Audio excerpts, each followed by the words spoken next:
जान कहते, हम अपनी जान की दुश्मन को अपनी जान कहते हैं। मोहब्बत की इसी मिट्टी को हिंदुस्तान कहते हैं। जो दुनिया में सुनाई दे उसे खामोशी कहते, जो आंखों में दिखाई दे उसे तूफान कहते। और जो ये दीवार का सुराग है, चाइना, अमेरिका, पाकिस्तान साजिशों का हिस्सा है, मगर अपने घर का रोशनदान कहते हैं, अपने घर का रोशनदान कहते हैं। मैं आज के दिन देशभक्ति के बारे में अपने कुछ विचारे आपके आगे साजिश करना चाहूंगी कि आजादी वही समझ सकता है जिसने कभी गुलामी की हो। हम सौभाग्यशाली है कि हमने स्वतंत्र भारत में जन्म लिया है। प्राचीन, मध्यकालीन और वर्तमान भारत के उदाहरणों द्वारा स्पष्ट करना चाहूंगी कि जब हम फिरंगियों के फेरे में फंस गए थे तो रंग दे बसंती 16 की एक आवाज पर टोलों की टोले उमड़ आते थे और वंदे मातरम के एक नारे से अंग्रेजों शासकों की जड़ों में 5-5 डिग्री का खून लाते देते थे। लोग मर जाते थे, मिट जाते थे, फांसी चढ़ जाते थे, लेकिन अपनी देशभक्ति साबित कर रहे होते थे, क्योंकि ये उस दौर की देशभक्ति की कसौटी थी। उसके बाद जब युद्ध हुआ करते थे, जब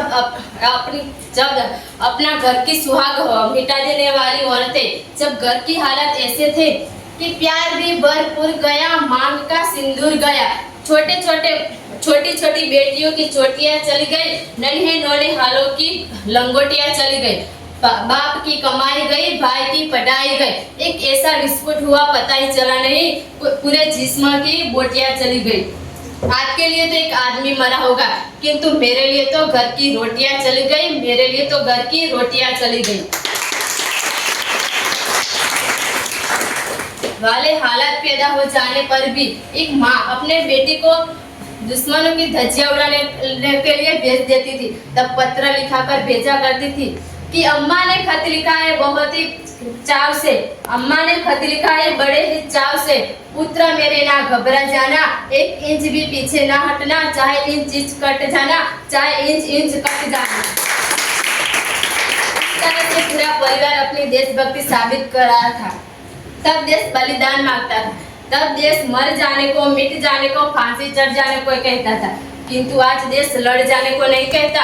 आज देश मर जाने को, मिट जाने को, फांसी चढ़ जाने को नहीं कहता। किंतु अगर कोई व्यक्ति अपना काम पूरी लगन से, पूरी मेहनत से करे तो वही सच्ची देशभक्ति है। व्हाट्सएप और फेसबुक की डीपी को 3 रंगों से रंग देना देशभक्ति नहीं है। और आप कहेंगे कि साल में 2 बार हाथ में तिरंगा लेने से देशभक्ति है, तो मैं पूछना चाहूंगी कि जब सड़क पर वो बच्चा नंगे पाँव में खड़ा होकर तिरंगा बेच रहा होता है तो क्या उसे आप देशभक्ति कहेंगे? नहीं, ये देशभक्ति नहीं है, ये तो उसके पेट की भूख की शक्ति है जो उसे ऐसा करने पर मजबूर कर देती है। क्योंकि ना मस्जिद को जानते हैं, ना सिवालों को जानते, ना मस्जिद को जानते हैं, ना सिवालों को जानते। जो अपनी भूख के पेट के भूखे होते हैं वो तो सिर्फ भूख के निवालों को जानते हैं। तो अंत में मैं बस इतना ही कहना चाहूंगी कि मेरा हिंदुस्तान महान था, महान है और महान रहेगा।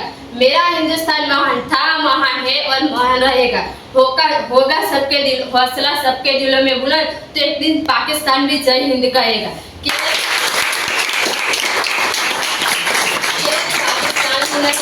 पूरा सारे जहान कहेगा जय हिंद, क्योंकि सारे जहां से अच्छा हिंदुस्तान हमारा, सारे जहां से अच्छा हिंदुस्तान हमारा। हम बुलबुले हैं इसके, ये गुलिस्तान हमारा, ये गुलिस्तान हमारा।